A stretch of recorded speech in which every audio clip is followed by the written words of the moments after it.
감사합니다. 오늘 신하조 권사님이 아프셔가지고 제가 갑자기 이렇게 영은이한테 부탁을 했는데 영은이 기도 잘했어요? 네, 우리 박수 한번 하겠습니다. 할렐루야.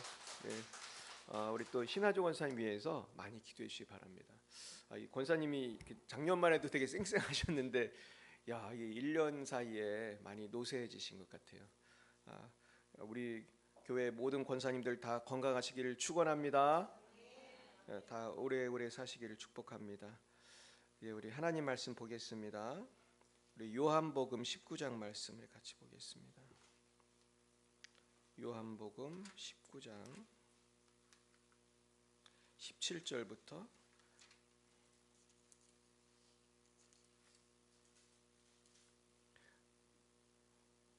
요한복음 19장 17절부터 42절까지 조금 길지만 우리 주님의 고난을 묵상하는 날이기 때문에 이제 우리가 주님 이제 부활주일이 일주일 남았고 이제 이번 주가 이제 고난 주간이잖아요. 그래서 고난에 대해서 깊이 한번 묵상하겠습니다. 네, 우리 녹화되고 있는 거죠? 네, 우리 19장 17절부터 교독합니다. 제가 먼저 읽겠습니다. 그들이 예수를 맡음에 예수께서 자기의 십자가를 지시고 해골 히브리 말로 골고다라는 곳에 나가시니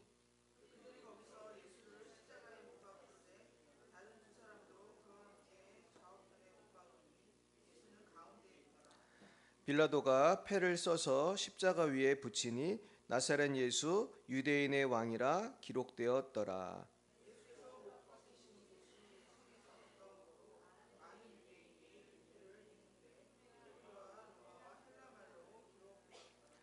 유대인의 대제사장들이 빌라도에게 이르되 유대인의 왕이라 쓰지 말고 자칭 유대인의 왕이라 쓰라 하니 군인들이 예수를 십자가에 못 박고 그의 옷을 취하여 네 깃에 나눠 각각 한 깃씩 얻고 속옷도 취하니 이 속옷은 호지 아니하고 위에서부터 통으로 짠 것이라.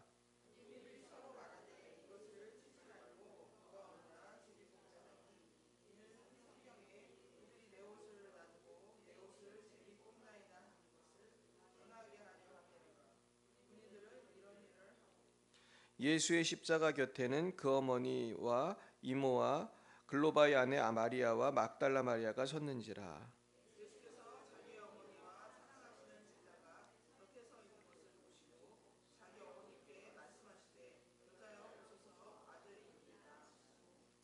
또 그 제자에게 이르시되 보라 내 어머니라 하신대 그때부터 그 제자가 자기 집에 모시니라.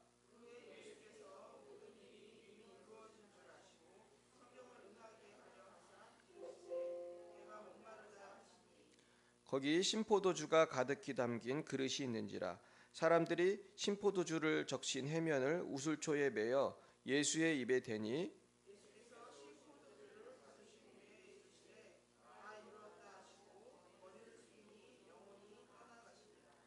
이날은 준비일이라. 유대인들은 그 안식일이 큰 날이므로 그 안식일에 시체를 십자가에 두지 아니하려 하여 빌라도에게 그들의 다리를 꺾어 시체를 치워달라 하니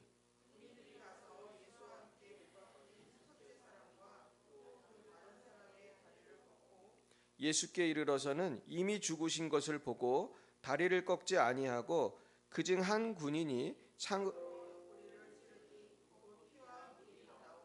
이를 본 자가 증언하였으니 그 증언이 참이라. 그가 자기의 말하는 것이 참인 줄 알고 너희로 믿게 하려 함이니라.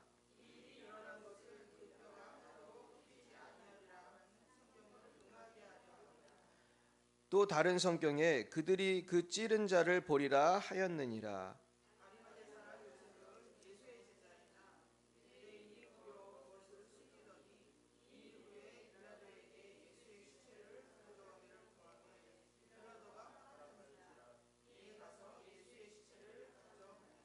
일찍이 예수께 밤에 찾아왔던 니고데모도 모략과 침향 섞은 것을 100리트라쯤 가지고 온지라.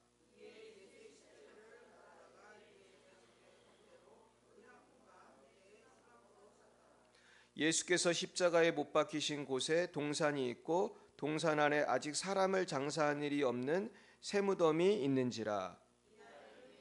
준비리요 또 무덤이 가까운 거로 예수를 거기 두니라. 아멘. 네, 우리 옆에 분과 인사하겠습니다. 반갑습니다. 반갑습니다. 예. 우리 성경을 읽고 났더니 귀한 분이 오셨어요. 우리 박수하겠습니다. 우리 권사님 요새 굉장히 바쁘시거든요. 굉장히 힘들게 오신 거예요.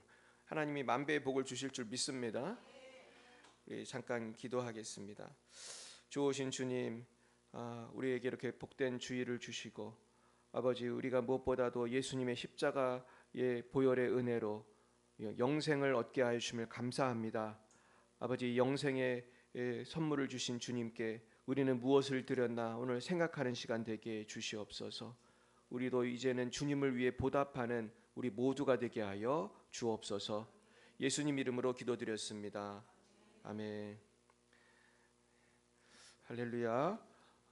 오늘은 십자가에 감추어진 보화라는 제목으로 하나님 말씀을 증거하겠습니다. 우리 한번 따라해 볼까요? 십자가에 감추어진 보화. 네, 우리가 이제 보화라고 하면은 이제 흔히 이제 보석, 돈, 어떤 좋은 어떤 물건을 생각하는데 주님이 우리에게 주신 영생의 선물이 가장 큰 선물인 줄 믿습니다. 가장 큰 보화인 줄 믿습니다. 우리는 이 보화가 있기 때문에 죽음도 두려워하지 않는 것이죠. 할렐루야. 그래서 역사적으로 보면 항상 독재자들이 기독교인들을 정치적인 위협으로 여기고 이렇게 괴롭힐 때가 많이 있었거든요. 그래서 사실은 로마 시대 때 기독교인들이 박해받은 것도 다른 게 아니에요. 어떤 정치적인 위협으로 느낀 거예요. 이 기독교인이 자꾸 숫자가 느니까. 그리고 이제 가까운 일본에도 그 기독교인들이 굉장히 많을 때는 30%가 됐다고 그래요. 상상하기 힘들죠. 지금 1%도 안 될 거예요. 근데 30% 쪽이 있었어요. 그 막부 시대라고 해야 되나? 그때 막 사무라이들 칼 차고 다니는 시대에 기독교인이 일본에 30%나 됐다고요. 그때 우리나라보다 훨씬 예수 많이 믿었는데 그 숫자가 자꾸 느니까 얘들이 마음 먹으면은 정치적인 세력이 되겠다고 생각해가지고 핍박을 하면은 개종을 다 포기할 줄 알았어요. 핍박을 하면 예수 안 믿는다고 할 줄 알고 엄청난 핍박을 했는데 포기했어요, 순교했어요. 순교를 했어요. 물론 포기한 사람도 있었지만 많은 사람들이 순교했어요. 그 이유는 우리에게 영생의 소망이 있기 때문인 줄 믿습니다. 그러니까 영생의 소망이 얼마나 귀한 것입니까? 이것이 십자가에 숨겨 있고 이 십자가에는 더 많은 정말 놀라운 비밀이 숨겨져 있고 보화가 숨겨져 있습니다. 그래서 우리가 이 십자가를 이해하기 위해서는 주님이 나를 위해 십자가에서 피 흘려 죽으심으로 나를 살리셨다. 이것이 핵심인 것입니다. 예전에 제 곽선희 목사님한테 들은 건데 곽선희 목사님이 어떤 부대에 있었냐면은 아주 특수 부대에 있었어요. 젊었을 때. 그래가지고 북한을 왔다 갔다 하는 그런 부대 지금도 있거든요. 우리나라의 특수 부대 중에 북한을 왔다 갔다 하는 부대가 있어요. 우리가 잘 아는 유동고 목사님도 그런 부대에 있었어요. 그래가지고 자기 북한 갔다 온 얘기 해주시더라고요. 근데 그런 사람들은 목숨을 걸어야 돼. 왜냐하면은 거기 쥐레가 많이 묻혀 있기 때문에 뭐 꼭 총 맞아 죽는 게 아니고 조용히 임무를 하고 오면은 아무 일 없는데 가다가 죽는 거예요. 오다가 죽든지. 지뢰밭이거든, 지뢰밭. 그래가지고 항상 거기에 갈 때는 불도 킬 수가 없고 길을 제일 잘하는 선임이나 누가 맨 앞에 있으면은 끈 같은 걸로 이렇게 끈을 잡는 데나 손을 잡는 아마 끈을 잡는 것 같아. 그래가지고 줄을 서가지고 이렇게 그대로 가야 된대. 이거를 그대로 안 가고 옆에 잠깐 밟으면 이제 뻥 터져가지고 죽는 거야. 그래서 자기도 몇 명이 죽는 걸 봤대요. 그러니까 뻥뻥 터져서 죽는 거야. 그렇게 그걸 자기도 몇 번을 봤는데 하루는 어떤 한 병사가 지뢰를 밟았는데 뻥 했는데 말이죠. 하늘로 떴는데 죽지 않고 눈이 튀어나왔대. 눈이. 그 충격으로. 그래가지고 실명을 했어요. 근데 이 병사가 너무 실망하고 이제 정말 병상에 누워 있는데 어느 날 이렇게 눈을 풀게 되었는데 의사 선생님이 자네는 눈이 좋다고 그랬대. 당신 누가 눈을 기정을 해줘가지고 한쪽 눈은 보게 되었다고 그러는 거예요. 그러나 이 병사는 불만이 가득했어요. 한쪽 눈을 봐도 양쪽 눈보다는 안 좋으니까 불만이 가득했어. 그런데 이 병사가 충격을 받은 일이 있었어요. 붕대를 푸니까 누가 있었어요? 어머니가 있었어. 한쪽 눈을 가리고. 어머니가 눈을 준 거야, 아들한테. 난 그 설교를 읽고 너무 감동을 받았어요. 그 어머니가 자기 눈 하나를 아들한테 준 거예요. 우리 어머니들은 다 그렇게 할 수 있죠. 이것도 지금 쉬운 일이 아니, 사실은 쉬운 일이 아닌데 예수님의 사랑이 이와 비슷한 줄 믿습니다. 오늘 그 사랑을 생각하면서 말씀으로 들어가도록 하겠습니다. 자, 예수님께서는 우리에게 영생을 주시기 위해서 고난을 당하셨는데 그것이 무엇인지 우리가 오늘 짧게 한번 묵상을 해보겠습니다. 오늘 이 본문에 보시면은 예수님께서 우리를 위해서 주신 것들이 나옵니다. 한번 그 다음 장면 보여주시죠. 자, 십자가를 지실 때 어떤 일이 있었습니까? 자, 해골이라고 하는, 그래서 골고다가 해골이라는 뜻입니다. 자, 거기로 이제 가셔서 이제 그 언덕에서 이제 예수님이 그 못 박혀 죽으시는데 뭐 조용히 죽으신 게 아니라 온 동네 사람 다 모여가지고 우리 영화에 보는 것처럼 그 높은 언덕에서 이렇게 못 박여 죽으셨습니다. 근데 거기서 십자가에 못 박을 때에 다른 두 사람도 함께 못 박혔다고 되어 있습니다. 그러니까 십자가가 몇 개였습니까? 3개였습니다.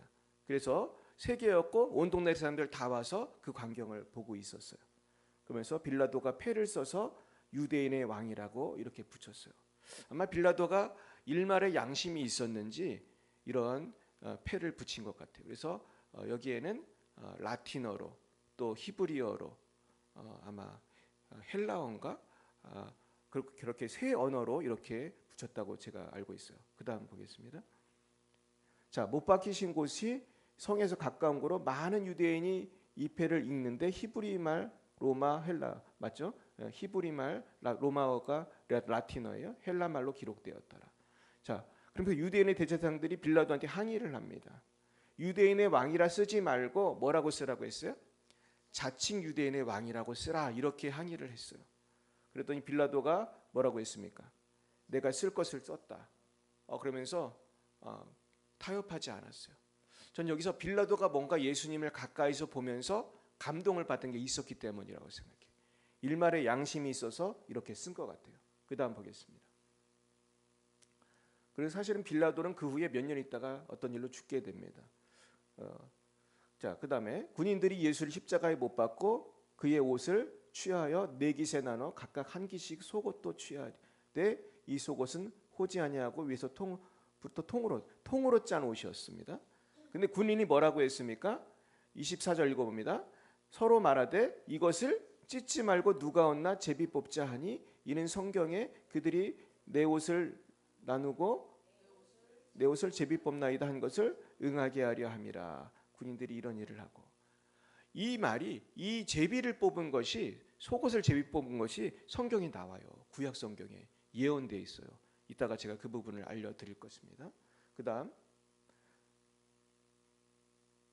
네, 그리고 예수님 곁에는 어머니 마리아, 이모 글로바의 아내 마리아, 막달라 마리아, 세상에 거의 다 마리아네. 이 마리아들이 있는데 굉장히 용기가 있는 거예요. 사실은 이때 예수님 옆에서 이렇게 서 있는 것은 굉장히 용기가 있었기 때문에 서 있는 거고, 정말 예수님을 사랑하는 분들이었다. 그리고 어머니 곁에는 그의 사랑하는 제자가 곁에 있다 그랬습니다. 이 사람이 누굽니까? 누구요? 요한이에요. 지금 이게 요한복음이잖아요. 요한이 자기를 요한이라고 안 쓰고 사랑하는 제자라고 썼어요. 요한복음에는 요한을 사랑하는 제자라고 그렇게 표현을 했어요. 12제자 중에 제일 어린 사람이 누구였을까요? 요한이었어요. 요한의 당시 나이는 10대였습니다. 10대. 굉장히 어렸고 사실은 요한이 제일 오래 살아요. 나중에 끝까지 죽지 않고 살아서 요한계시록을 씁니다. 요한 1, 2, 3, 4 요한계시록. 그래서 거기에 많은 전설이 있죠. 요한이 잡혀가지고 순교를 시키려고 죽이려고 이렇게 했는데 안 죽더라는 거야. 자꾸 이래도 안 죽고 저래도 안 죽어서 밤모섬에 유배를 시켰는데, 그때 늙은 요한이 죽기 전에 환상을 보고 쓴 책이 뭐예요? 그 유명한 요한계시록이에요. 그러니까 요한이 참 하나님 예수님의 사랑을 많이 받은 건 틀림이 없습니다. 자, 그런데 여자여 보소서 아들이다 하시고 그 제자에게 이르시되 보라 내 어머니라. 그때부터 그 제자가 자기 집에 모시니라. 참 예수님이 효자하신 걸 알 수 있죠.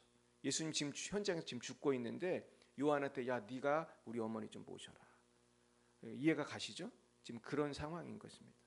아마 요한은 평생 우리 마리아를 모셨다고 생각해요. 그다음 그 후에 예수께서 모든 일이 이미 이루어진 줄 아시고 성경을 응하게 하려 하사 이르시되 내가 목마르다 하시니 거기 신포도주가 가득히 담긴 그릇이 있는지라. 신포도주를 적신 해면 우슬초에 매어 예수 입에 대니 예수께서 신포도주를 받으신 후에 이르시되 뭐라고 했어요? 이 부분이 제일 중요한데 다 이루었다. 테텔레스타이. 그런 말이에요. 테텔레스타이라는 뜻은 상업용어로 다 갚았다 그런 뜻이에요. 자, 예수님이 십자가에서 뭐를 다 갚았다고 하고 죽으신 거예요? 죄값을. 저와 여러분의 모든 죄값. 우리가 어제도 지은 죄, 그저께도 지은 죄, 또 앞으로도 우리가 지을 죄들이 얼마나 많습니까? 전 인류의 죄를 다 테텔레스타이 하신 줄 믿습니다. 이게 예수님의 마지막 말이었다는 게 굉장히 중요합니다. 그러고 이제 영원히 떠나셨습니다. 그다음 그런데 이날은 준비라. 유대인들은 그의 안식일의 큰 날이므로 이제 준비라는 것은 유월절 준비라는 뜻입니다. 유월절 준비. 그래서 유월절에 보면은 양 잡는 날이 있거든요. 유월절 양 잡는 날 예수님이 죽으신 거예요. 그러니까 예수님이 정확하게 유월절 무슨 역할을 한 거예요? 양의 역할을 한 거예요. 이게 우연히 아다리가 맞은 거겠어요? 하나님의 계획 속에 된 거겠어요? 하나님의 계획 속에 된 거예요, 여러분. 유월절 어린 양의 피를 그 옛날 기억나시죠? 첫 번째 유월절 날 그 피를 어디다 발랐습니까? 문에다 바르니까 그 죽음의 천사가 그 피를 보고 어떻게 했다고 했어요? 넘어갔다. 패스오버. 유월절이라는 게 패스오버잖아요. 그러니까 넘어갔다. 우리도 우리의 심령에 누구의 피를 바르면 우리가 심판을 면하는 거예요? 예수의 보혈을 여러분 바르시기 바랍니다. 예수의 피를 바른 가정은 구원을 받을 것입니다. 예수의 피를 바르시기 바래요. 그래야 우리가 구원을 얻는 거예요. 예수를 믿어야 된다는 얘기예요. 그랬는데 그 시체들을 이제 치우려고 하는데 이 다리를 꺾어서 시체를 치워달라고 그랬습니다. 이 다리를 꺾는 행위는 뭐냐면은 그 확실하게 죽이기 위해서 이제 꺾어가지고 죽이는 건데 뭐 죽은 사람이니까 뭐 아니면 살아 있는 사람도 아마 이렇게 해서 죽였는지 뭐 그런 상황이에요. 그랬는데 군인들이 예수와 함께 못 박힌 첫째 사람과 그 다른 사람의 다리를 꺾고 아마 이 사람들은 아마 안 죽어서 꺾어서 죽인 것 같아요. 그런 것 그랬는데 예수께 이르러서는 어떻게 했어요? 이미 죽으신 것을 보고 다리를 꺾지 아니했다. 그다음 그러니까 확실히 죽었구나 하면서 다리를 꺾지 않고 대신 어떻게 했어요? 창으로 옆구리를 찌르니 그 피와 물이 나오더라. 이게 또 중요한 거예요. 이따가 이게 무슨 의미인지 제가 설명해 드릴 건데, 자, 이 정도 됐으니까 예수님 죽은 게 확실해요? 안 확실해요? 확실하죠. 이를 본 자가 증언하였으니 그 증인이 참이라 그랬습니다. 그가 자기가 말하는 것이 참인 줄 알고 너희로 믿게 하려 함이니라. 이 일이 일어나는 것은 그 뼈가 하나도 꺾이지 아니하리라 한 성경을 응하게 하려 함이라. 이 부분도 예언이 되어 있다는 거예요. 또 다른 성경에 그들이 그 찌른 자를 보리라 하였느니라. 찌른다는 이 부분도 구약 성경에 있어요. 그다음 자, 아리마대 사람 요셉은 예수의 제자이나 유대인이 두려워 그것을 숨기더니 2일 후에 빌라도에게 예수의 시체를 가져다 가기를 구하매 빌라도가 허락하는지라. 이에 예수의 시체를 가져다가 가져가니라. 그러면서 일찍 예수께 밤에 찾아왔던 니고데모도 모략과 침향 섞은 것을 100리터쯤 가져온지라. 이게 끝인가요? 예. 이에 예수의 시체를 가져다가 유대인의 장례법대로 향품과 함께 세마포를 쌌더라. 그러니까 그 향품을 바르고 세마포에 싸가지고 그 이 세마포가 지금도 남아 있어요, 여러분. 이 세마포가 이거 굉장히 이게 또 귀한 증거인데 예수께서 십자가에 못 박히신 곳에 동산이 있고 동산 안쪽에 아직 사람을 장산이 없는 새 무덤. 자, 이게 누구 무덤이에요? 원래는 아리마대 사람 요셉의 무덤이죠. 그 새 무덤에 있어요. 그리고 이날은 유대인의 준비일이요 무덤 가까운 거로 예수를 거기 두니라. 자, 여기 보면은 예수님의 그 죽으심과 마지막 장사 지내는 장면이 나오는데 이 부분을 통해서 우리가 뭘 알았냐 하냐면은 이것이 예언의 성취라는 거예요. 여러분, 예수님의 죽음은 우연한 죽음이 아니고 하나님의 놀라운 계획 속에서 죽으신 것인 줄 믿으시기 바랍니다. 그래서 김명현 박사님 같은 분은 이걸 과학적으로 더 연구를 해가지고 예수님이 죽으셨을 때 어떤 일이 일어났고 천체에 무슨 변화가 있고 막 그런 것까지 설명을 해요. 그래가지고 그때 그 예수님 태어났을 때도 천체에 무슨 변화가 있었고 막 그런 것들을 설명을 하시는데, 그건 나중에 한번 기회가 되시면 한번 보시기 바랍니다. 자, 그다음 보겠습니다. 그러면서 이 예언의 성취라는 것을 우리가 오늘 알아야 되는데, 자, 첫 번째 예언의 성취 중에 하나는 이사야 53장 7, 8절에 보면은 어린 양과 털 깎는 자 앞에서 잠잠한 양같이 어떻게 됐어요? 그의 입을 열지 아니하였도다. 자, 이사야 선지자는 예수님 태어나기 한 700년 전쯤 사람입니다.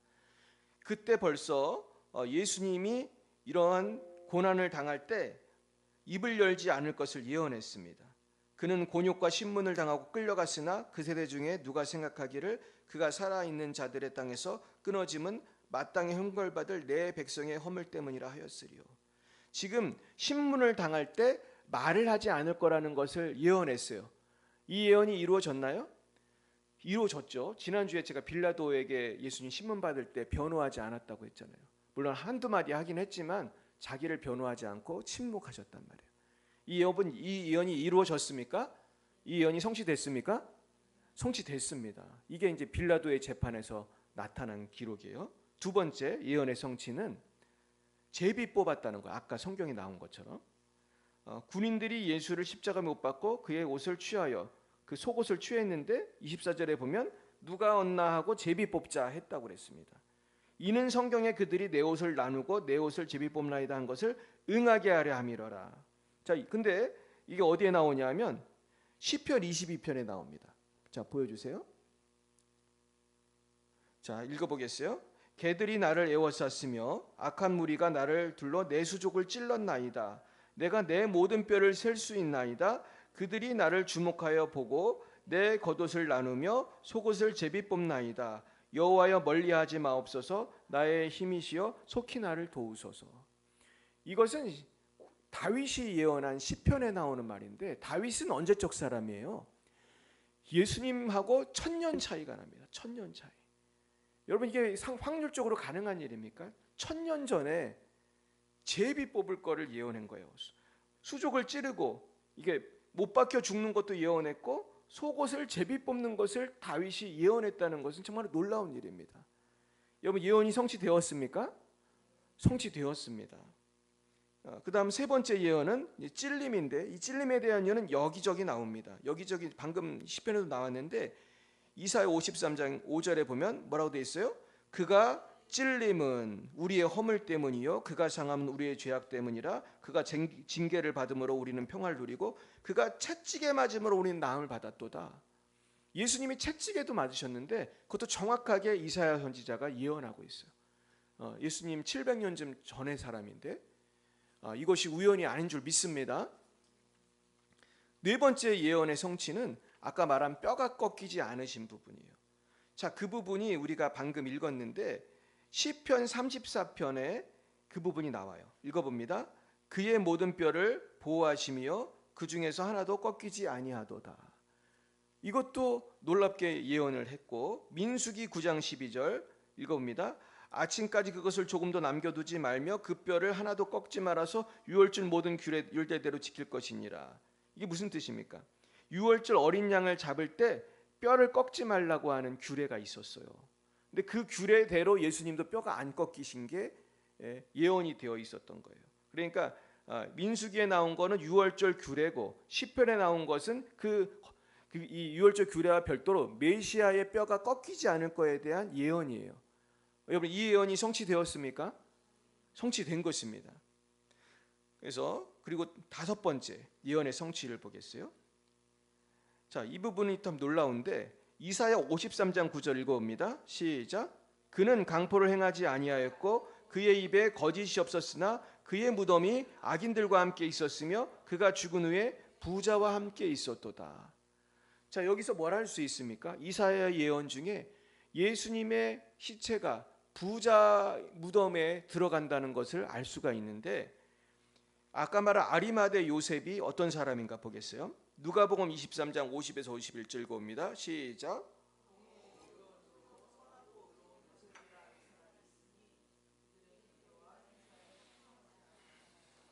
그는 유대인의 동네 아리마대 사람이요 하나님의 나라를 기다리는 자라. 이 사람이 공회의원이라고 되어 있는데 이건 사내들인 공회의원이에요. 근데 사내들인 공회의원은 70명밖에 안 돼요. 70명에서 71명 사이인데 우리나라 말로 하면 국회의원 같은 거예요. 여러분 공회의원이면 부자겠어요? 안 부자겠어요? 부자겠죠. 그 많은 사람 중에 70명에 들어간 거니까. 근데 사내들인의 그 공회회원 그 70명 정도 중에 두 사람이 예수님의 제자였어요. 한 사람은 아리마대 사람 요셉이고 또 한 사람 누구였어요? 아까 읽은 니고데모. 니고데모도 예수님을 장사하기 위한 재료를 가지고 왔죠. 향재료를 갖고 왔어요. 두 사람이 또 하나님이 또 부자도 그때그때 쓰실 때가 있어요. 여러분 부자 되시길 축복해요. 부자도 사명이 있더라고 보니까. 우리 교회도 이제 건축해야 되는데 우리가 부자도 필요해 보면은. 그러니까 우리가 다 부자가 될 필요는 없지만은 예수님 죽으실 때 보니까 부자가 자기 무덤을 드리고 향품이 옛날에 얼마나 비쌌는지 몰라요. 그러니까 옛날에 그 보면 예수님 태어나실 때도 황금, 유향, 모략이잖아요. 이게 다 이게 모략이라든지 뭐 이거 다 비싼 거거든. 유향 다. 그다음에 그다음 보겠어요. 마태복음엔 아예 더 정확히 나와. 마태복음 27장 읽어봅니다. 시작. 저머렸을 때 아리마대의 부자 요셉이라 하는 사람이 왔으니 그도 예수의 제자라. 빌라도에게 가서 예수의 시체를 달라 하니 이에 빌라도가 내주라 명령하거늘 요셉이 시체를 가져다가 깨끗한 세마포로 싸서 바위 속에 판 자기 새 무덤에 넣어 두고 큰 돌을 굴려 무덤에 놓고 가니. 그러니까 아리마대 요셉이 뭐라고 나와요? 부자라고 정확히 나죠. 부자 이렇게 나오잖아. 이것이 이사야서에 나와 있는 아까 그 말씀 기억나시죠? 그러니까 그가 죽은 후에 부자와 함께 있었도다. 이 말씀을 응했습니까? 응했어요. 예언이 성취되었습니까? 성취된 거예요. 할렐루야. 우리가 전도할 때 이런 얘기 해주면 참 사람들이 신기해할 것 같아. 그죠? 야, 예언이 성취가 되었다. 그러면서 이런 거를 설명해 주면은 우리가 정말 믿음이 견고해질 줄 믿습니다. 자, 그렇다면 예수님이 정말 죽으신 거냐? 우리 예수는 역사다라는 그 영화, 그 책도 있고 영화도 있는데 거기에 보면은 그 주인공인 리 스트로벨이라는 시카고 트리뷴의 기자가 예수님의 죽음과 부활을 취재하다가 맨 마지막에 어떤 고민을 하냐면 예수가 혹시 완전히 안 죽었는데 죽었다고 사람들이 착각한 게 아니냐, 아직 덜 죽었던 예수가 무덤 밖으로 나온 게 아니냐, 이런 퀘스천을 해요. 그러니까 이것을 대해서 밝히 알고 싶어서 로스앤젤레스에 있는 의사를 찾아갑니다. 왜냐하면 그 사람이 의학 잡지에 예수가 의학적으로 죽었다는 걸 증명을 했거든요. 근데 내가 자료를 그래도 찾았어요. 근데 제가 찾다 보니까 좀 이해하기 어려운 부분이 있어서 건너뛰고 정말 누구나 이해할 수 있는 의학적인 증거를 보여드리겠어요. 보겠습니다. 어디 있지? 여기 보세요. 여기 보면은 예수님 죽은 다음에 다리를 꺾지 않고 창으로 옆구리를 찔렀다고 나와 있어요. 그랬더니 뭐가 나왔죠? 피와 물이 나왔어요. 이게 중요해요. 그 로스앤젤레스에 있는 그 의사도 이렇게 말하더라고. 피와 물이 나왔다는 게 뭘 의미하는지 아냐? 한번 보겠어요? 그 다음 보겠어요? 의학적인 이유가 있어요. 자, 이 현상은 단순한 출혈이 아니라 이미 심장이 멈추고 혈액순환이 끝난 상태라는 것을 보여준다는 거예요. 그러니까 이건 죽었다는 거예요? 안 죽었다는 거예요? 죽었다는 거예요. 의학적으로 물과 피가 분리되는 것은 이렇게 사람이 죽어야만 가능한 것이다. 우리 그것을 알 수 있습니다. 그래서 살아있는 사람은 피가 나오는데 죽은 상태에서는 물과 피가 분리된다는 거예요. 그러니까 확실히 예수님이 죽은 게 맞습니까? 이걸 통해서 알 수가 있어요. 물과 피가 나온 게. 그 다음 예수님이 보통 분이 아니었다는 게 십자가 이후에 기적을 통해 알 수 있어요. 마태복음 27장에 있습니다. 어떤 일이 있었는지 읽어봅니다. 시작. 예수께서 다시 크게 소리 지르시고 영혼이 떠나시니라. 이에 성소 휘장이 위로부터 아래까지 찢어져 둘이 되고 땅이 진동하며 바위가 터지고 무덤들이 열리며 자던 성도의 몸이 많이 일어나되 예수의 부활 후에 그들이 무덤에 나와서 거룩한 성에 들어가 많은 사람에게 보이니라. 와, 참 놀랍습니다. 이건 정말 기적이잖아요. 누가 어떻게 그 성소 휘장을 찢으러 누가 올라간 사람도 없을 것이고, 당시 유대 사회에서 성소에 아무나 못 들어갔어요. 누구만 들어갔습니까? 대제사장 한 사람만, 그것도 1년에 몇 번? 딱 한 번. 그 성소와 지성소를 나눈 그 휘장이 있었고, 거길 들어갈 수 있는 사람은 한 사람이고 1년에 한 번만 그 지성소에 들어갈 수 있었어요. 그런데 그 휘장이 갑자기 위에서 아래로 쫙 찢어진 거예요. 이거 누가 찢으신 거예요? 하나님이 찢으신 거예요. 예수님이 죄값을 치르심으로 저와 여러분이 다 성소에, 지성소에 들어갈 담력을 얻게 된 거예요. 할렐루야. 우리가 하나님께 가게 되었다는 거예요. 하나님과 교통하게 되었다는 거예요. 하나님을 아버지라 부를 수 있게 되고 하나님 나라에 갈 수 있게 됐다는 거예요. 여러분, 이것은 누구를 통해서만 되는 겁니까? 예수님을 통해서만 되는 거예요. 예수님이 피 흘려 십자가에 죽으심으로 휘장을 찢으신 것은, 마침 이 타이밍에 휘장을 찢어주신 것은 그것을 알려주신 뜻인 줄 믿습니다. 그리고 이 타이밍에 또 심지어 죽은 사람이 일어났어요. 이게 성경에 나와요. 지금 나오잖아요. 무덤이 열렸다고 그래요. 자던 성도의 몸이 일어났다는 거예요. 여러분, 예수님을 따르던 사람들이 이 당시에도 많이 있었는데 그 중에 죽은 사람들의 몸이 일어났다는 건 뭐예요? 살아났다는 거야. 이거는 뭐를 예표하는 거겠어요? 우리의 성도의 부활을 예표하는 거예요. 물론 이 사람들은 부활한 거는 아니에요. 그죠? 부활한 거예요, 아니에요? 이건 부활한 건 아니에요. 예수님이 부활한 거는 부활해서 승천을 하셨기 때문에 부활한 거고, 뭐 죽은 나사로가 일어나거나 이런 사람들이 일어난 거는 다시 죽었겠어요, 안 죽었겠어요? 다시 죽는 건 부활이 아니기 때문에 그러나 이것도 대단한 기적이지, 그죠? 그래가지고 제가 여기에 대한 자료를 찾아보니까 초대교회 기록에 보면 여기에 대한 말이 나와요. 그래서 이레니우스로 제가 기억하는데, 그런 많은 사람들이 이 현상에 대해서 증언하고 있어요. 그래서 우리가 정말로 이때 많은 사람들이 살아났다, 정말 무덤이 열리면 그 자던 성도라는 건 죽었던 성도라는 뜻이에요. 많이 일어났다는 것은 정말 기적이 아닐 수 없고, 예수의 부활 후에 그들이 무덤에서 나와서 어디에 들어갔다는 거예요? 거룩한 성이 어딜까요?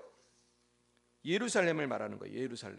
예루살렘에 들어가서 많은 사람에게 보였다는 거예요. 그러니까 사람들이 깜짝 놀랐겠죠. 와, 이런 기적이 있다니. 그리고 백부장의 고백이에요. 읽어봅니다.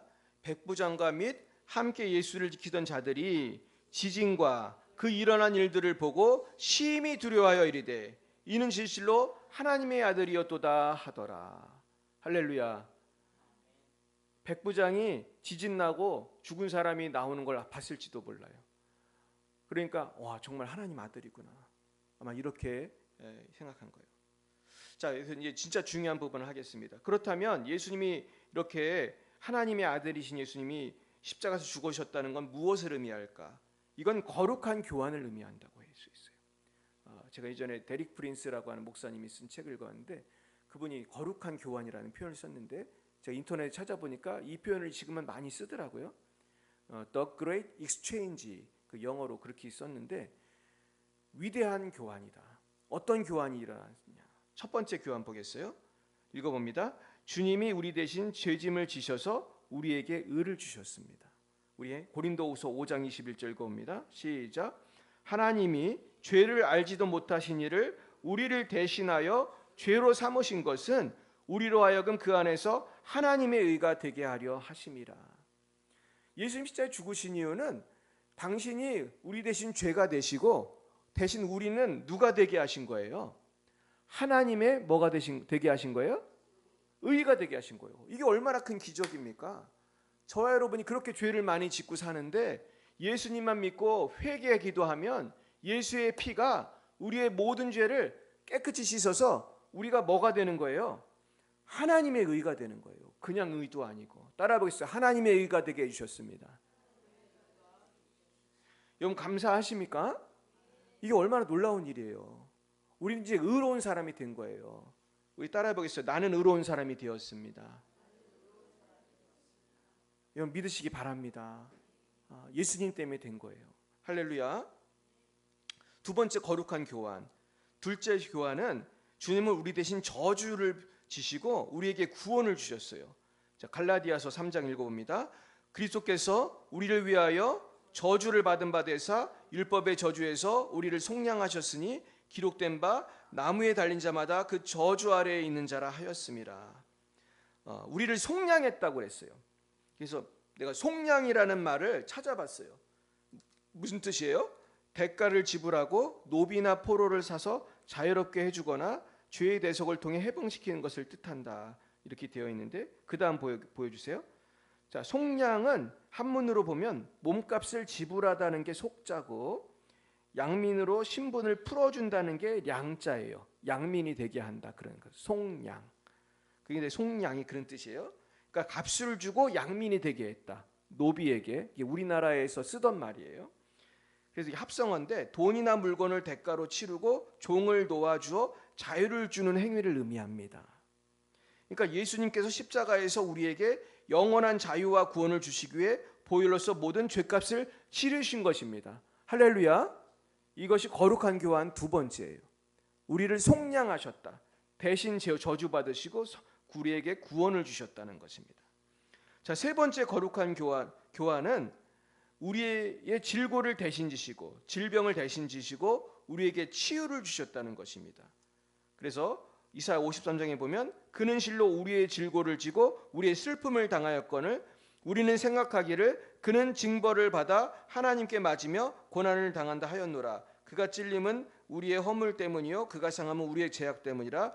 그가 징계를 받음으로 우리는 평화를 누리고 그가 채찍에 맞음으로 우리는 나음을 받았도다. 제가 잘못 썼네요. 그는 징벌을 받았는데 잘못 썼어요. 그러니까 예수님이 나 대신 질고를 지신 줄 믿으시기 바랍니다. 그래서 예수님을 믿으면 병이 낫는 거예요. 여러분 그런 체험을 하셨습니까? 여러분 체험을 하고 계시죠? 여러분 체험하실 수 있습니다.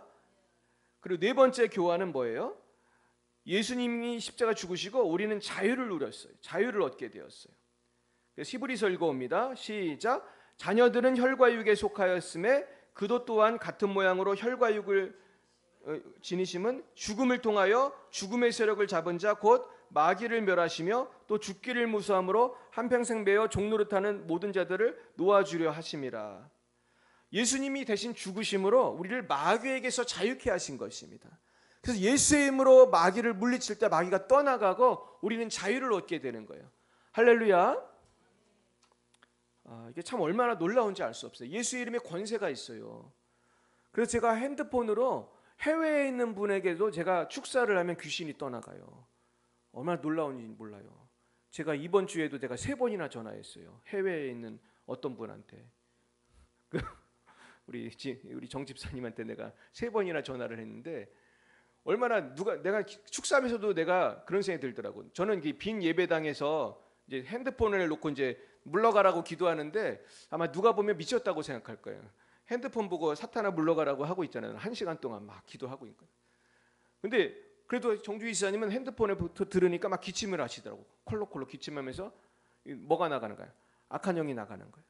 이거는 제가 대단한 게 아니라 누구의 보혈이 능력이 있는 거예요? 예수의 보혈이 이렇게 능력이 있다고요, 여러분. 여러분 믿음으로 선포하기 바래요. 기도하기 바래요. 예수 보혈의 능력이 있어요. 전화만 해도 귀신이 나가더라고 세상에. 그 다음에 어디까지 했죠? 근데 지금 오케이 5번째로 가겠어요. 5번째. 자, 5번째는 주님은 정죄를 받으시고 우리에게는 무죄를 주셨어요. 아주 우리의 정결함을 주셨어요. 읽어봅니다. 로마서 8장 1, 2절 시작. 그러므로 이제 그리스도 예수 안에 있는 자에게는 결코 정죄함이 없나니 이는 그리스도 예수 안에 있는 생명의 성령의 법이 죄와 사망의 법에서 너를 해방하였습니다. 여러분 우리는 이제 정죄함이 없습니다. 우리 옆에 분에게 인사하겠어요. 당신은 이제 예수 안에서 정죄함이 없습니다. 할렐루야. 얼마나 나는 이게 제일 좋은 것 같아요. 할렐루야. 이게 복음 맞죠? 이게 정말 복음이죠. 우리가 복음이에요.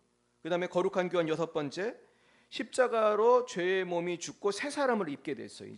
이제 우리는 새 사람을 입게 됐어요. 로마서 6장 6절 시작. 우리가 알거니와 우리 옛사람이 예수와 함께 십자가에 못 박힌 것은 죄의 몸이 죽어 다시는 우리가 죄에게 종노릇하지 아니하려 함이니. 그러니까 우리가 예수님을 안 믿을 때는 죄악된 본성이 너무 강해가지고 자꾸 죄를 짓는 거예요. 근데 예수 믿으면 왜 성화가 일어나기 때문에 자꾸 죄 짓고 싶은 마음이 사라지는 거예요. 여러분 아멘이십니까? 또 예수를 믿는 사람은 옛날에 내가 술 먹고 방황하고 음탕하고 했던 것들이 자꾸 끊어지는 거예요. 제가 친한 목사님이 있어요. 지금 이분 이제 목회 잘하고 계신데, 이 목사님이 우리 성회에 왔는데 하도 이상한 행동을 해가지고 그날 성회에 있는 사람들이 다 그분을 쳐다봤어. 왜냐하면 하도 난리를 치니까. 이 악한 영이 나갈 때 보통 조용히 나가기도 하지만 이 난리를 치는 사람들이 있어요.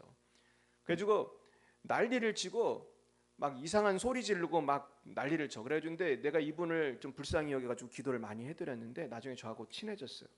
친해져가지고 내가 대화를 할 기회가 됐어. 이게 조아무개 목사님인데 무슨 사연이 있으시냐 그랬더니 얘기를 하더라고. 자기가 20대 때 주먹이었대. 주먹. 그래가지고 자기가 나쁜 짓을 많이 했다는 거예요. 제가 지금 자세히 얘기하진 않겠습니다. 별의별 나쁜 짓을 다 했대 자기가. 그러면서 이제 그 악한 영이 나가는 것 같다고 그래. 그러면서 그 목 뒤에 뭐 거기 많이 있는 것 같다 막 그러면서 이 목을 마음대로 못해 이분이 막. 그럴 정도로 악한 영이 세게 있었는데 나중에 기도 받고 막 나가더라고. 나가면서 나중에 잘 움직이게 됐어요. 나중에는 얼굴이 환해져가지고 이분이 그 부인도 데려오고 사모님도 데려오고 막 그랬어요. 지금도 요새도 나오시는데 결국 이분은 그 옛사람은 자꾸 죄를 짓고 싶은 옛사람이었어요. 그래서 범죄 조직에 이분이 있었거든요. 그래서 범죄를 하고 그랬었는데 지금은 예수를 믿고 나서 목사가 되고 새롭게 되었는데, 여러분 아셔야 될 거는 회개기도하고 목사가 되어도 아직도 남아있는 귀신이 있었다는 거예요, 없었다는 거예요? 있었다는 거예요. 숨어 있었다는 거예요. 그래서 목도 마음대로 못 움직이게 잡고 있는 게 있었다는 거예요. 그러니까 악한 영 물리치니까 이게 자유롭게 막 목도 움직이고 그 이상한 짓도 안 하고 그렇게 된 거예요. 그러니까 우리가 예수를 믿는 건 한 번만 믿고 땡 하는 게 아니고 점점 깊이 믿어야 할 줄 믿어요. 그러면서 점점 보혈이 내 속으로 점점 나를 이렇게 장악을 해서 내가 자유케 돼야 할 줄 믿습니다. 점점 자유케 되시길 축원합니다. 제가 이런 목사님들 많이 알아요. 어떤 목사님은 목사가 됐는데도 정신병원에 갔다 온 분도 있어요. 내가 그분 정신병원까지 내가 찾아갔었어, 내가 진짜로. 그런데 이분 되게 훌륭한 분입니다. 아주 훌륭한 분이에요. 그런데 어느 날 역사하니까 정신병원 간 거예요. 그래서 제가 오늘 말씀드리는 거는 우리 한국 교회가 신학이 바뀌어야 된다. 예수 믿으면 마귀가 역사 못한다고 사람들 착각을 하는데 그 착각이에요. 목사 안에도 역사해 마귀가. 그러니까 나는 기도해야 돼, 안 해야 돼? 병 나면 기도 안 해도 돼요? 해야 돼. 한별아, 머리가 안 아프면 기도해야 돼, 계속해야 돼? 계속 안 하면 어떤 일이 생기죠? 또 아파져요. 한별이가 정답을 오늘 얘기해 줬어요. 한별이가 한 3주 안 아팠었지, 그지? 3주 안 아팠었어, 진짜로. 그랬는데 기도를 많이 안 했다고 갔다가 그랬었어? 그랬더니 어떻게 됐어? 조금씩 아파지더니 조금 아팠어, 그지? 근데 기도하니까 또 안 아프게 됐어요. 그러니까 우리가 이 기도라는 거는 언제까지 해야 되는 거예요, 도대체? 요단강 건널 때까지 해야 되는 거예요. 기도 많이 해서 복을 많이 받으시기 축원합니다. 여러분 몸도 건강해지시기 축원하고 부자 되시기 축원합니다. 자, 7번째 교환 가겠어요. 이제 십자가로 하나님과 원수된 것이 이제 화목이 됐어. 이제 화목한 사이가 됐어요. 골로새서 1장 21절 22절 읽어보겠어요. 시작. 그의 십자가의 피로 화평을 이루사 만물 곧 땅에 있는 것들이나 하늘에 있는 것들이 그로 말미암아 자기와 화목하게 되기를 기뻐하심이라. 전에 악한 행실로 멀리 떠나 마음으로 원수가 되었던 너희를 이제 그의 육체의 죽음으로 말미암아 화목하게 하사 너희를 거룩하고 흠없고 책망할 것이 없는 자로 그 앞에 세우고자 하셨으니. 그러니까 원수가 됐었는데 이제 화목하게 된 것입니다. 여러분 그런 은혜가 넘치기 축원합니다. 근데 우리가 주님을 배반하고 가룟 유다처럼 계속 죄를 지면 또 뭐가 되는 거예요? 또 원수가 되는 거예요. 원수가 됐다, 화목했다, 자꾸 이렇게 되면 안 될 줄 믿습니다. 우리가 계속 화목하게 살아야 돼요. 할렐루야. 근데 마귀는 자꾸 우리를 꼬시잖아요. 자꾸 달콤한 걸로. 속아 넘어가면 안 되는 것입니다. 다음에 8번째, 율법의 요구와 정죄가 있었어. 옛날에는 너 죄인이지, 너 죄인이지 자꾸 그랬는데 이제 영원한 자유를 얻게 됐어요. 나는 부족하지만 예수님이 죄값을 다 치루었다. 그게 골로새서 2장 14, 15절에 나와요. 읽어봅니다. 시작. 우리를 거스르고 불리하게 하는 법조문으로 쓴 증거를 지우시고 제하여 버리사 십자가에 못 박으시고 통치해야 될 권세들을 무력하여 드러내어 구경거리 삼으시고 십자가로 그들을 이기셨느니라. 아멘. 그러니까 율법의 정죄를 없애신 거예요. 여기서 우리 헷갈리면 안 되는 게 율법을 폐기 처분한 거예요, 율법의 정죄를 폐기 처분한 거예요? 율법의 정죄를 폐기한 거예요. 이제 율법이 나를 정죄할 수는 없어. 예수님 믿는 사람은 죄 사함을 받았기 때문에 할렐루야예요. 천당 갈 수 있어요. 그런데 많은 사람들이 뭘 착각하냐면은 율법도 폐기됐다고 생각해. 도둑질하지 마라, 살인하지 마라, 간음하지 말라. 그럼 십계명은 아직도 살아 있습니까? 살아 있죠. 십계명 지켜야 돼요, 안 지켜야 돼? 지켜야 돼. 근데 많은 사람들이 나 예수 믿으니까 자유다, 할렐루야 막 그러면서 마음대로 도둑질하고 음란하게 살고 그런 사람들 있어요, 없어요? 있어요. 여러분, 예수 믿는 사람 중에 정신 못 차리는 사람은 막 별의별 짓을 다 해. 그래가지고 그 사람들이 뭐의 문을 막는지 아세요? 전도의 문을 굳게 막고 있어. 전도하면은 꼭 그런 사람이 있어. 내가 예수 믿는 사람한테 사기당했다, 그런 사람이 있고, 내가 예수 믿는 사람 내가 바람 피는 걸 봤다. 더 큰 문제는 뭐예요? 내 부인이 바람 났다, 예수 믿는 사람하고. 그런 사람도 있어요. 이건 참 전도하는 사람 입장에 상당히 난감한 거지, 이거. 그러면 그러게 할 수밖에 없어. 그 사람 가짜다 그렇게 말할 수밖에 없어. 실제로 가짜일 가능성이 크죠. 근데 물론 다윗 왕도 음행했어요, 안 했어요? 음행했죠. 밧세바한테 넘어가가지고. 밧세바 맞나? 밧세바한테 넘어갔잖아요.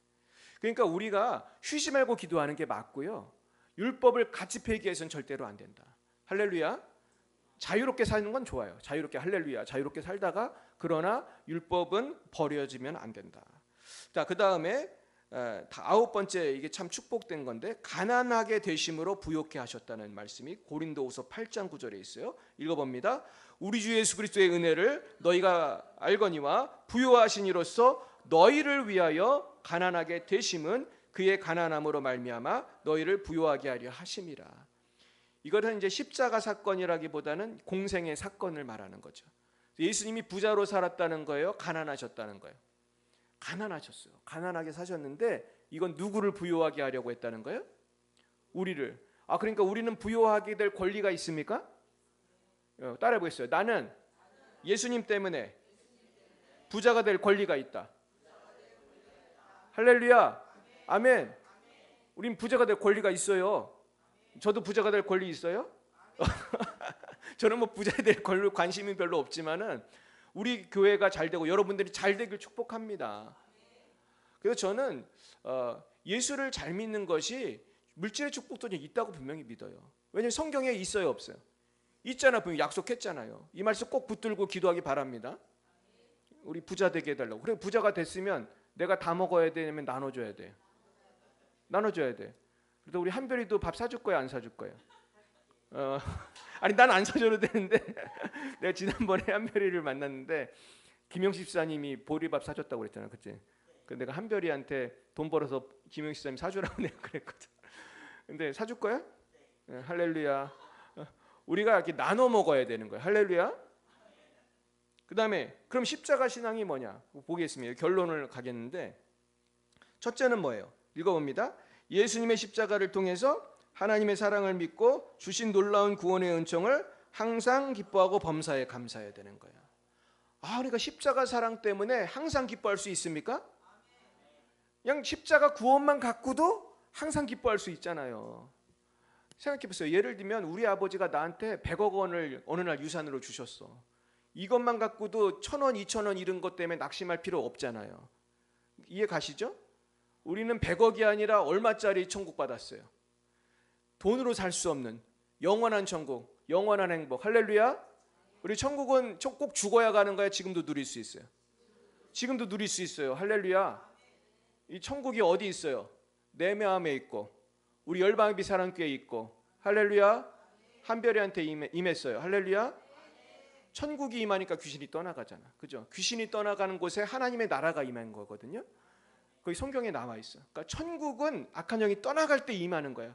그러니까 우리가 그걸 누리며 살 수 있는 거예요. 할렐루야. 점점 더 누리기를 축원합니다. 점점점 누리기를 축원해요. 불면증에서 자유케 되고 우울증에서 자유케 되고 목 디스크에 자유케 되고 이게 다 천국이 임하는 과정이에요. 할렐루야. 두 번째, 시작. 십자가의 은혜를 믿고 구원을 받을 뿐 아니라 매일의 삶 속에서 그 은혜를 적용하여 승리해야 합니다. 예수님의 승리가 내 승리로 믿음을 통해서 이어질 때 그 결과로 성화가 이루어지고 열매가 쏟아지게 될 것입니다. 제가 이게 중요한 말을 너무 이렇게 요약을 했는데 핵심은 뭐예요? 이 믿음을 영생에만 적용할 게 아니라 이 예수 믿는 믿음은 어디에 적용이 돼야 되는 거예요? 내 삶 속에 적용이 돼야 돼. 그러려면은 이거를 내가 기도를 해야겠어, 안 해야겠어요? 해야 돼요. 그다음 보여주세요. 자, 이 말씀을 붙들고 기도해야 돼요. 그는 실로 우리의 질고를 지고 우리의 슬픔을 당하였거늘 우리는 생각하기를 그는 징벌을 받아 하나님께 맞으며 고난을 당한다 했노라. 그가 찔림은 우리의 허물 때문이요 그가 상함은 우리 죄악 때문이라. 그가 징계를 받으면 우리는 평화를 누리고 그가 채찍에 맞으면 우리는 나음을 입었도다. 여기 보면 예수님이 세 가지를 담당했다고 나온 거예요. 첫째는 뭐예요? 질고, 둘째는 슬픔, 셋째는 죄악이에요. 그러니까 우리가 이 말씀을 붙들고 이루어내야 돼.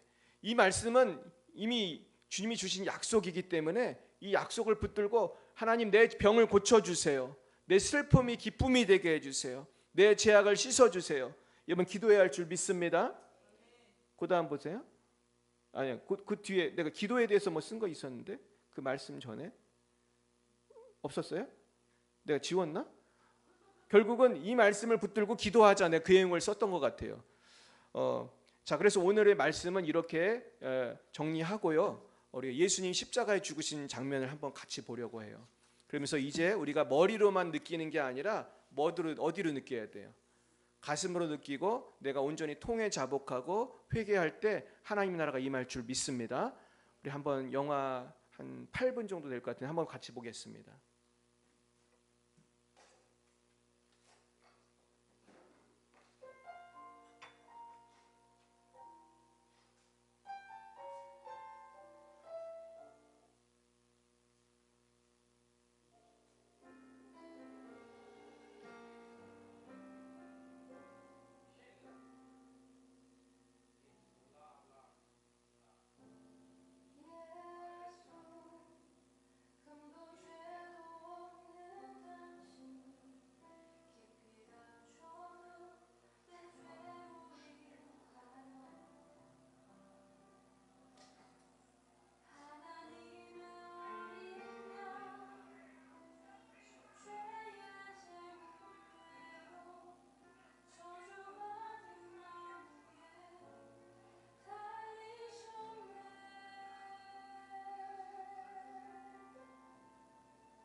기도하겠습니다.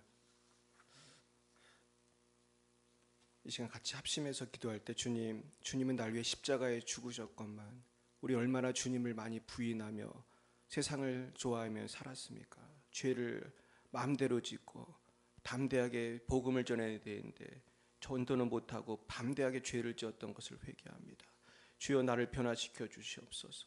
내가 감사하지 못하고 살고 기도하지 못하고 살고 주를 위해 헌신하지 못한 것들을 회개합니다.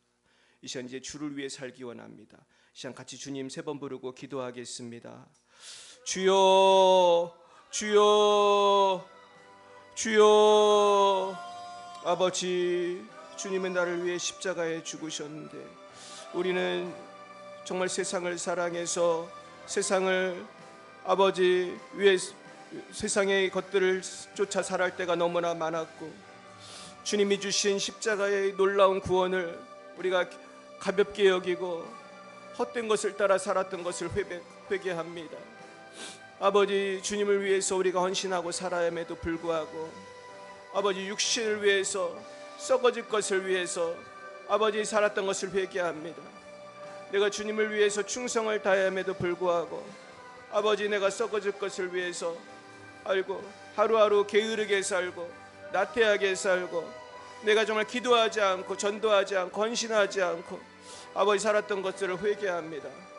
내 이웃을 사랑하지 않고 용서하지 않고 주님은 나를 위해 피 흘려 주셨는데 나는 형제자매를 용서하지 않고 사랑하지 않고 아버지 살았던 것을 회개합니다. 변화시켜 주시옵소서.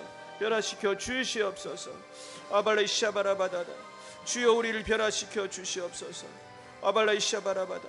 아버지 주의 보혈을 의지합니다. 주여 우리 사랑하는 성도님들 영혼육을 치유하시고 변화시켜 주시고 아버지 주님께서 우리의 질고를 지셨습니다. 주님께서 우리의 슬픔을 지셨습니다. 주님께서 우리의 죄악을 지셨습니다. 오 주님 의지합니다. 주여 우리를 긍휼히 여겨 주시옵시고 변화시켜 주시옵소서. 변화시켜 주시옵소서. 아버지 주를 위해 살 수 있도록 주를 위해 살 수 있도록 아버지 복음의 아버지 증인이 될 수 있도록 하나님의 나라가 우리의 삶 속에 온전히 이루어질 수 있도록 하나님 역사하여 주시옵시고 아버지 육의 삶이 옛사람이 죽게 하시고 새사람이 살게 하여 주시옵소서. 아버지 이제는 아버지 내 옛사람은 십자가와 함께 죽게 하시고 이제는 부활의 주님과 동행하는 저희들의 삶이 될 수 있도록 주여 역사하여 주시옵소서. 주여 변화시켜 주시옵소서. 주여 변화시켜 주시옵소서. 주여 성령과 능력을 부어 주시옵소서. 주님의 십자가의 보혈을 의지합니다. 우리 사랑하는 성도님들의 영혼육을 치유하여 주세요. 연약한 육신을 고쳐주시고 아버지 상처받은 심령을 치료해 주시고 죄악 가운데 미혹된 마음을 주여 십자가의 불로 씻어주시고 온전케 하여 주시옵소서. 아바라바라 이사바라바다. 아버지 우리 사랑하는 모든 성도님들 책임져 주시옵소서. 치유하여 주세요. 우리 김영희 시스타님을 치유하여 주세요. 십자가의 능력으로 다시 일어나게 해주세요. 우리 모든 성도님들을 고쳐주세요. 아버지 모든 질병에서 자유케 되게 해주세요. 아바라 시사바라바라바라베. 모든 심장병과 아버지 우리 고혈압 당뇨병이 떠나가게 해주세요. 어깨와 목과 허리와 모든 연약함이 치유되게 해주세요. 두통이 사라지게 해주세요.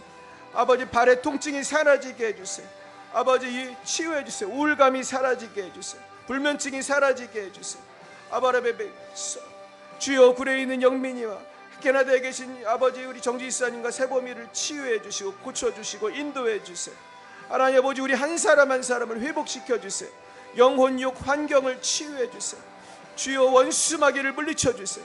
예수의 보혈로 아버지 우리 여기 있는 모든 분들을 덮어주시고 방송을 보시는 분을 덮어주시고 치유하여 주옵소서. 예수의 이름으로 원수마귀 떠나가게 하여 주시고 예수의 이름으로 승리하게 해주세요. 모든 병만은 떠나가고 악한 영은 떠나가게 하여 주세요. 예수의 이름으로 모든 악한 영 떠나갈지어다. 주여 성령과 능력을 부어주세요. 새롭게 해주세요. 주여 주님의 핏값으로 세우신 우리 열방의 빛사랑교회 하나님 부흥을 주세요. 우리의 공로가 아니라 주님의 능력으로 주님의 십자가 공로로 우리가 부흥하기 원하고 주님의 십자가 공로로 이 땅에서 어둠을 밝힐 수 있도록 도와주시옵소서. 주님을 알지 못하는 분들이 너무나 많이 있습니다. 악한 마귀에 눌려있는 사람들이 너무나 많이 있습니다. 저들을 구원할 수 있도록 우리 교회에 일꾼을 보내주세요. 일꾼을 보내주세요. 일꾼을 보내주세요. 잃어버린 우리 가족들, 잃어버린 영혼들 구원하여 주세요. 구원하여 주세요. 부천과 인천과 서울과 열방을 변화시켜 주세요. 주님 감사합니다. 예수님 이름으로 기도했습니다. 하나님 아버지, 주님께서 나를 위해 십자가에 죽어주심을 찬양하고 감사합니다. 그러나 저희들 베드로처럼 주님을 부인하며 세상을 따라 살았던 것을 주여 회개합니다. 주여 저희들을 용서하여 주시옵소서.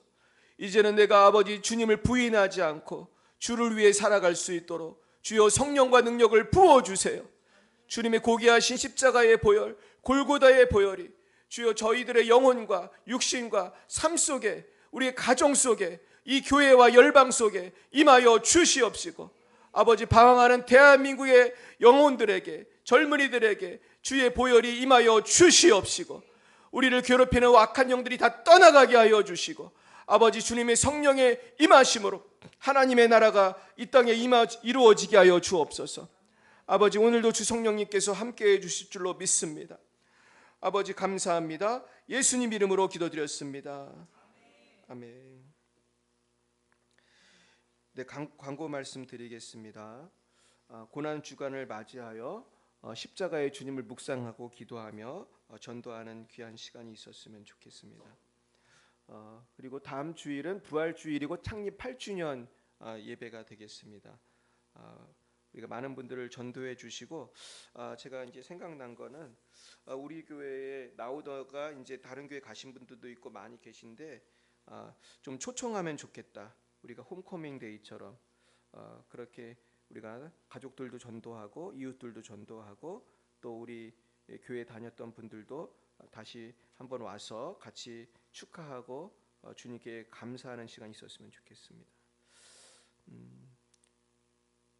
그리고 간증하기 원하시는 분은 지금 한 분이 신청하셨는데 더 원하시는 분은 오늘까지 신청해 주시기를 바랍니다. 점심 식사 후에 우리 찬양 전도를 하도록 하겠습니다. 우리 이번에 이렇게 인사할까요? 주님의 은혜에 보답합시다. 이런 인사하겠습니다. 주님의 은혜에 보답합시다. 할렐루야. 우리 다 함께 일어나셔서 우리 봉헌 찬송 들으시고 기도하고 예배를 마치겠습니다.